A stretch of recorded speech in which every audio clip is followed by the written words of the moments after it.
L'énorme onde de choc provoquée par la nouvelle affaire Pogba, les Péruviens qui tentent de chamaniser Neymar et Lionel Messi qui s'offrent un manoir de folie, c'est le programme du journal du foot numéro 1369.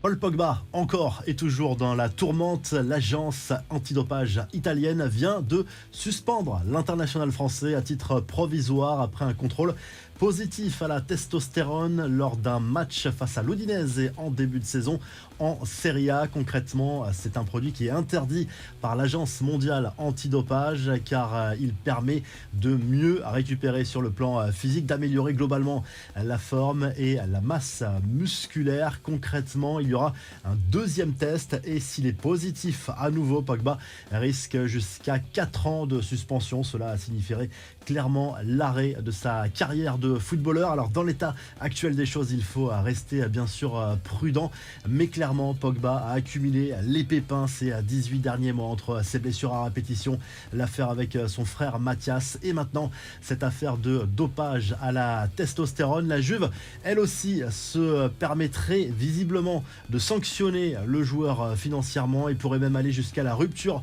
de son contrat si les faits sont avérés. L'agente du joueur Rafaela Pimenta défend bien sûr Paul Pogba pour le moment dans l'état actuel des choses et affirme qu'il n'a jamais voulu tricher. L'équipe de France de sortie ce mardi soir, les Bleus jouent en amical en Allemagne à Dortmund, coup d'envoi à 21h sur TF1. Ça se confirme, Didier Deschamps va effectuer de nombreux changements dans son 11 de départ, même si Griezmann et Mbappé sont annoncés titulaires. Par ailleurs, la Fédération française de foot a annoncé qu'une nouvelle convention avait été signée avec les Bleus au sujet des droits à l'image, un dossier qui traînait depuis un peu plus d'un an et demi. Tout est parti d'un boycott de Kylian Mbappé, souvenez-vous, lors d'une opération marketing. En clair, les joueurs auront désormais un droit de regard plus important sur les sponsors de l'équipe de France.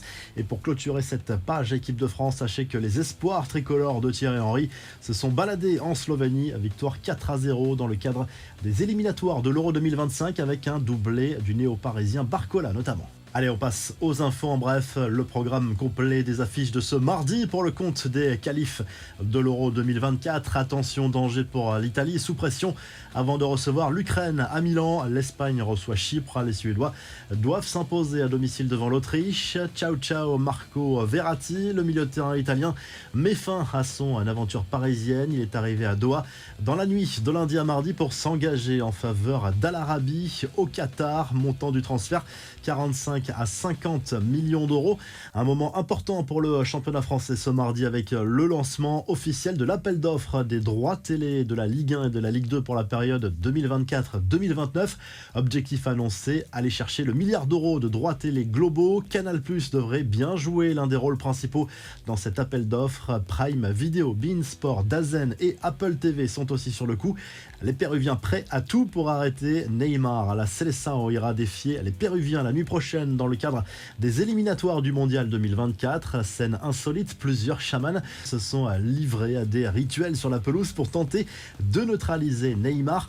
On prend des nouvelles de Lionel Messi qui se projette à fond sur sa nouvelle vie. À Miami, la star argentine s'est même offert un manoir en Floride, estimé à près de 11 millions de dollars selon un média spécialisé dans l'immobilier. Une demeure située face à la mer sur 1600 mètres carrés avec piscine, salle de sport, spa et suite de 150 mètres carrés. Enfin, eSports a dévoilé les meilleures notes des joueurs de son prochain jeu eSports Football Club, successeur de FIFA, avec une note de 91. Kylian Mbappé est au sommet et partage le podium avec Erling Haaland et Kevin De Bruyne. Lionel Messi, Karim Benzema, Thibaut Courtois, Harry Kane et Robert Lewandowski sont juste derrière. On passe à la traditionnelle revue de presse. Le journal L'Équipe se penche sur la situation catastrophique de l'Olympique lyonnais en ce début de saison. Le club rhodanien qui vient de décider de se séparer de Laurent Blanc. On le sentait venir depuis quelques jours. A priori, c'est l'Italien Gennaro Gattuso qui va lui succéder sur le banc de touche. Les Gaunes sont bons derniers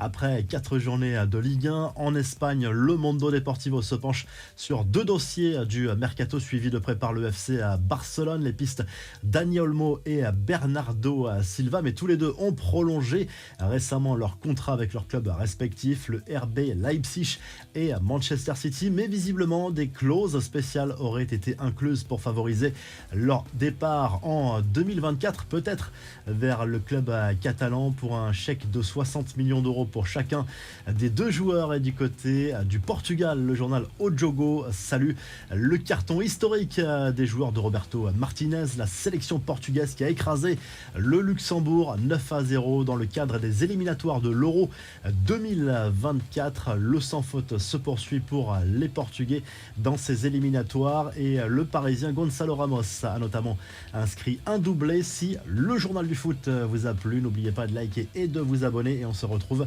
très rapidement pour un nouveau journal du foot.